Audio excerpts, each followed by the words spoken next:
Welcome back to our channel. இது வந்து morning தான் வாய்ஸ் ஓவர் கொடுக்கறதுனால குட் மார்னிங் சார், ஓகேவா? இப்போ நம்ம வந்து குயிக் அண்டு ஈஸியான பிரெட் அல்வா எப்படி செய்கிறதுன்னு பார்த்துடலாமா?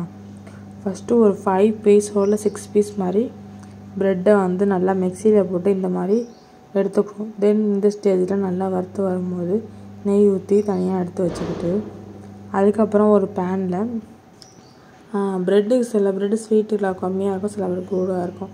அதுக்கு அந்த மாதிரி இப்போ வந்து ஒரு 1/2 கப் மாதிரி சுகர் எடுத்து அது மெல்ட் ஆன பிறகு இப்போ நம்ம என்ன ஆட் பண்ண போகிறோம்னா, அந்த வறுத்து வச்சுக்கோங்க அந்த பிரெட் க்ரம்ஸு அதை ஆட் பண்ணி நல்லா கிண்டிக்கணும். கிண்டிட்டு கொஞ்சமாக தேவையான அளவு ஃபஸ்ட்டு ஒரு டேபிள் ஸ்பூன் மாதிரி நெய் விட்டுக்கணும்.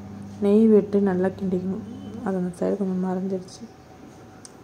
கிண்டிட்டு தென் இதுக்கப்புறம் வந்து கொஞ்சமாக பால், அதாவது திக்கான ஆற வச்ச பாலை கலந்து இப்போ நல்லா கலந்து விட்டால் எல்லாம் வந்து இன்னும் சேர்ந்து கலர் சேஞ்ச் ஆகிடுச்சா?